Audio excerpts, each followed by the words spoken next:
ایک دن ایک جنگل میں ایک چالاک لومڑی اور ایک سادہ سا خرگوش رہتے تھے۔ لومڑی ہمیشہ خرگوش کو چکر میں ڈال کر اس کا شکار کرنا چاہتی تھی، مگر خرگوش اس کی چالاکیوں سے بچنے میں کامیاب رہتا۔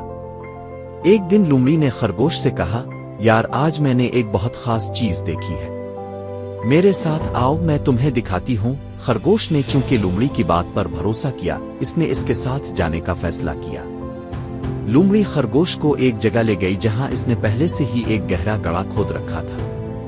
خرگوش کے قریب پہنچتے ہی لومڑی نے جھٹ سے خرگوش کو دھکیل کر گڑھے میں پھینک دیا۔ خرگوش نے فوراً عقل مندی دکھائی اور اپنے پچھلے پیروں کو مضبوطی سے لگا کر گڑھے کے کنارے پر چڑھنے کی کوشش کی۔ لومڑی نے سوچا کہ خرگوش اب اس کے ہاتھ لگ جائے گا، مگر خرگوش نے جلدی سے ایک پتے کا گچھا بنایا اور گڑھے کے کنارے پر رکھ دیا۔ جب لومڑی نے دیکھا کہ خرگوش نے گڑھے کے کنارے پر پتے رکھے ہیں تو اس نے خیال کیا کہ خرگوش فرار ہونے کی کوشش کر رہا ہے، اور اس نے پتے کو کھینچنے کی کوشش کی۔ جیسے ہی لومڑی نے پتے کو کھینچا، خرگوش نے فوراً گڑھے کے کنارے پر چڑھ کر باہر نکلنے کی کوشش کی۔ لومڑی کو چالاک خرگوش کی چالاکی دیکھ کر حیرت ہوئی اور وہ خفگی کے ساتھ جنگل میں چلی گئی۔